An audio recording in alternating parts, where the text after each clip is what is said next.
écoutez, c'est une satisfaction parce que je crois qu'on a beaucoup travaillé pour ça. Et comme on a beaucoup travaillé pour ça, on est naturellement satisfait de ce titre remporté à 3 journées de la fin.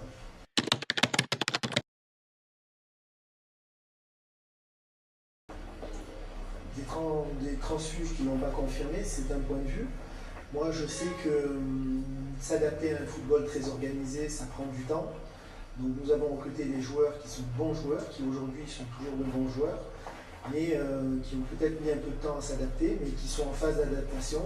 Et je pense que tous ces joueurs-là seront bien meilleurs et parfaitement intégrés la saison prochaine.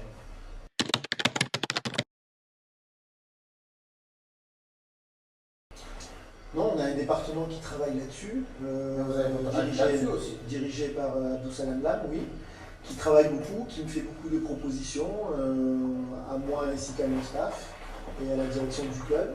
Donc là, on a un peu de temps, donc on va regarder tout ça calmement et on va essayer de bâtir une équipe qui sera composée d'éléments du centre, de recrues qui sont arrivées cette année et qui seront présents l'année prochaine, et aussi de quelques jeunes du centre de formation qu'on va intégrer, tout simplement.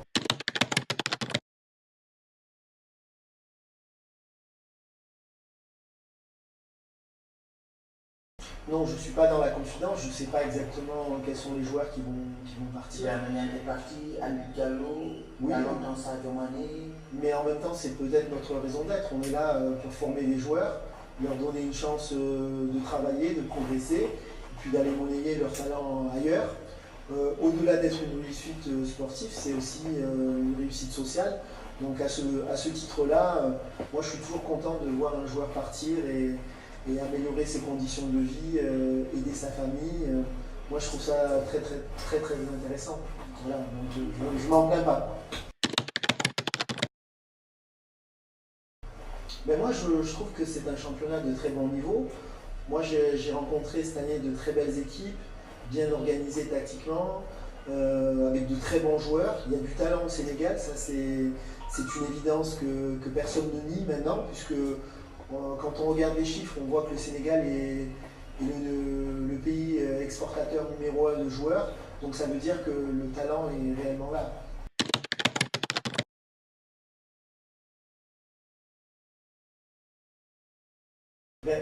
Disons que le processus est assez complexe. Réussir dans ces compétitions-là, ça nécessite d'y revenir régulièrement, c'est-à-dire chaque année. Ça nécessite aussi d'avoir un effectif qui soit stable sur 3-4 saisons. Ça nécessite, cette stabilité doit être renforcée par des recrues, de bonnes recrues qui viennent s'ajouter à un bon groupe pendant 3-4 ans pour pouvoir construire une équipe qui soit réellement compétitive à ce niveau de la compétition. Maintenant, c'est vrai que ce n'est pas forcément le cas au Sénégal. Il y a un peu d'instabilité au niveau des clubs, des effectifs qui ne sont pas trop stables. Il y a beaucoup de joueurs, dès qu'ils ont l'opportunité d'aller monnayer leur talent ailleurs, sont libérés par les clubs, ce qui est une bonne chose. Comme je l'ai dit, on n'est pas encore à un niveau de développement de notre championnat qui fait que les joueurs sont super bien rémunérés, donc il faut accepter que ces joueurs-là partent gagner leur vie ailleurs, et c'est ce qui explique à mon avis, ce qui explique un peu les difficultés qu'on a pour être performant sur la scène continentale.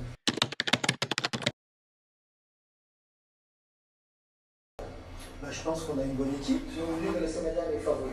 Oui, je pense que c'est tout à fait logique de penser que le Sénégal est favori. Après, une compétition comme une CAN, il y a beaucoup de facteurs qui rentrent en jeu. Il y a dans quel état vont arriver nos meilleurs joueurs. Certains sont encore en Ligue des Champions et ont disputé peut-être 60 à 70 matchs dans la saison. Donc dans quel état de fraîcheur vont-ils arriver? Ça c'est une première question. Ensuite, deuxième question, c'est vrai que quand on regarde ce statut de favori dans une compétition continentale, c'est toujours quelque chose d'assez lourd et compliqué à porter. Toutes les équipes veulent se faire votre scalp, et donc il faut arriver à assumer ce statut de favori. Mais aujourd'hui, c'est vrai que, étant la première nation africaine, on ne peut pas nier ce statut-là. Mais moi j'ai bon espoir parce que quand même on a vu cette équipe évoluer. On voit on a les meilleurs résultats parmi les pays africains. Moi, je suis personnellement très satisfait que les meilleurs résultats qu'on ait eus depuis l'ère Metsu soient avec un entraîneur local, en l'occurrence Salou Cissé. C'est bien pour le développement du football africain. J'aimerais voir peut-être plus de nations faire confiance aussi à l'expertise africaine.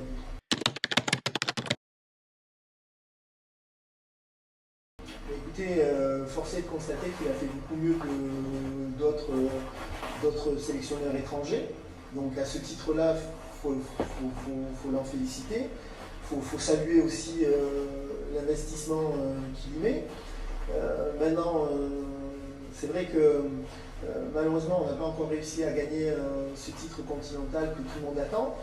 Mais le processus de victoire est un processus complexe. Donc ça, il faut savoir l'accepter. Il faut aussi être patient parce que ça prend du temps de gagner. C'est pas, on ne se lève pas un bon matin comme ça pour gagner. C'est tout un processus qui doit se mettre en place. Et je pense qu'aujourd'hui, il y a une équipe qui arrive à maturité. Je pense aussi qu'on commence à avoir vraiment beaucoup d'expérience dans ces joutes continentales, là, dans ces tournois finaux. Donc j'ai l'impression que tous les éléments sont réunis pour qu'aujourd'hui le Sénégal parvienne à gagner cette première CAN. Maintenant, il faut le brin de chance, il faut que les meilleurs joueurs du groupe arrivent en pleine forme au bon moment. Et ça, ça dépend de beaucoup de facteurs qui ne sont pas seulement dépendants de la volonté de l'entraîneur. Écoutez, je l'ai rencontré récemment, un stage d'entraîneur professionnel Ligue 1, Ligue 2 qui avait été organisé par la DTN. Donc on a eu la chance d'échanger avec lui. Et c'est vrai que moi, il y a une partie de son discours sur lequel j'ai adhéré, puisqu'il nous a clairement expliqué qu'il se battait pour que cette équipe nationale-là, qu'on ne recule plus jamais, qu'elle soit toujours gérée par l'expertise locale. Et ça, moi, je trouve que c'est un discours qui est intéressant parce que moi, je crois que le développement de l'Afrique, mais à tous les niveaux, se fera essentiellement avec les bonnes volontés et l'expertise africaine. Je ne peux pas confirmer puisque j'ai lu ça moi aussi dans la presse, mais c'est vrai qu'aujourd'hui je ne connais ni les tenants ni les aboutissants.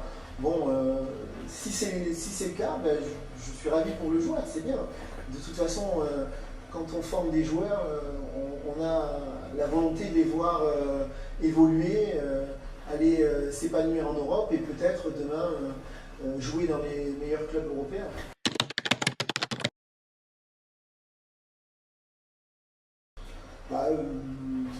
Je pense que ça, on devrait avoir... Non, il n'y a pas d'hésitation, c'est-à-dire que, en tout cas, moi, j'ai pas la volonté de quitter Génération Foot pour l'instant, mais après aussi, il y a une direction technique, il y a le président, il y a tous ses collaborateurs. Je pense que c'est à eux aussi de se réunir, de faire un bilan de l'action qui a été menée, et si le bilan est satisfaisant, si l'organisation qui va être mise en place nous le permet, peut-être continuer ou alors peut-être occuper d'autres postes, je ne sais pas. Donc ça dépendra aussi beaucoup de la volonté du président et de la direction.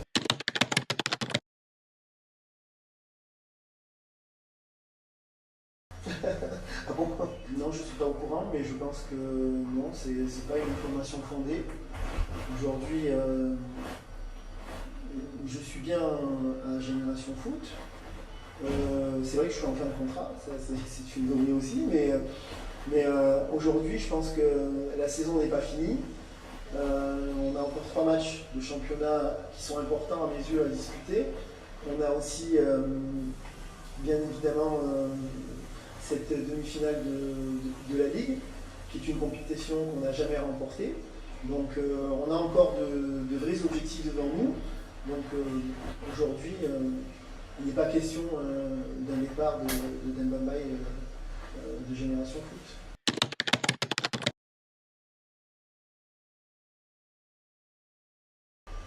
Non, c'est bien que la FIFA s'intéresse au développement du football football africain. Donc moi je pense que au-delà des félicitations, c'est une marque de reconnaissance pour le travail qui a été effectué au niveau de Génération Foot par tous les intervenants. Mais je crois aussi surtout qu'il serait bon qu'au niveau de la FIFA, on se soucie de rééquilibrer les rapports de force au niveau des différentes confédérations.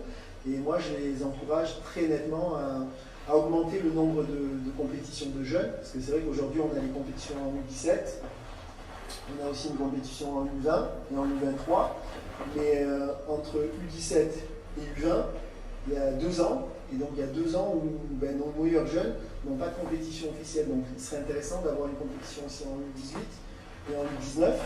C'est vrai que ça coûte de l'argent, mais je pense que la FIFA est apte à nous aider au niveau africain à mettre en place aussi ces compétitions, comme c'est fait en Europe. Parce qu'en Europe, il y a des compétitions intermédiaires de U17, U18, U19 et U20. Et je pense que c'est ce qui explique en grande partie la compétitivité des équipes européennes quand on est dans le tournoi mondial.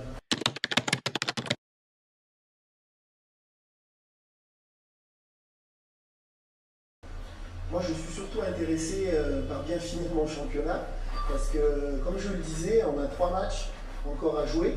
Vous avez déjà bien dans les perspectives quand même. Oui, mais je pense que... Non, on vous annonce du côté du U20, du U23. Non, là aussi, moi je ne suis pas au courant de ça, mais ce que je sais, c'est que moi, ce qui m'intéresse, c'est vraiment de bien finir ce championnat. Je pense que quand on est professionnel, il faut avoir à cœur de bien finir une entreprise commencée. Le championnat, c'est 26 journées, c'est pas 23. Donc on doit se concentrer là-dessus et finir notre championnat du mieux possible. Et après, comme je le disais, on a un vrai objectif au niveau de la Coupe de la Ligue.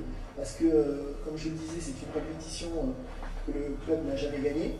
Donc on va essayer de mettre en œuvre tous les moyens nécessaires pour arriver à se qualifier déjà. Parce que nous attendons un match très difficile face au Giraffe. On sait que le Giraffe est une très très bonne équipe. On sait aussi que ça sera un match très intéressant à vivre, très excitant. Je pense qu'il y aura beaucoup de spectacles parce que jusqu'à présent, tous les matchs qu'on a disputés face au Giraffe étaient de très bons matchs, de très bon niveau. Donc on va essayer d'être très bons, nous, dans notre comportement, dans le football qu'on va proposer. Et si on a la chance d'être très bon, ça peut nous ouvrir les portes d'une finale. Et ça, je crois que c'est un vrai objectif. Et aujourd'hui, toute mon énergie, toute mon attention est tournée vers ces 2 objectifs-là. Bien finir le championnat et arriver à se qualifier pour la finale de la Coupe de la Ligue. C'est des objectifs qui me tiennent à cœur et qui sont importants, non seulement pour moi, pour mon staff, pour l'ensemble des joueurs et pour l'ensemble du club. Et tous les gens qui tournent autour du club, à savoir l'ensemble des villages environnants de Delle, nos supporters, nos sympathisants, la direction et tous les services rattachés au centre de formation de Génération Foot. Mon dernier mot ira à l'endroit d'un de nos confrères qui est décédé récemment, le coach Si du Giraffe. Donc je pense que ça me touche d'autant plus que Malik Daf est un ami, on communique souvent. C'est vrai qu'il y a une rivalité sportive entre les 2 clubs, mais nous en tant que coach, en tant qu'être humain, on s'apprécie beaucoup, on s'appelle régulièrement. J'ai eu à l'appeler pour lui présenter personnellement mes condoléances, mais je vais profiter de l'occasion pour renouveler nos condoléances en mon nom, mais aussi au nom de Génération Foot, non seulement au club du Giraffe, mais aussi à toute la famille du défunt, et aussi par extension à tous les sportifs sénégalais, parce que c'est toujours difficile de perdre l'un des nôtres, mais bon, la vie est ainsi faite, donc je profite vraiment de cette occasion pour réitérer toutes mes condoléances à l'ensemble du mouvement sportif.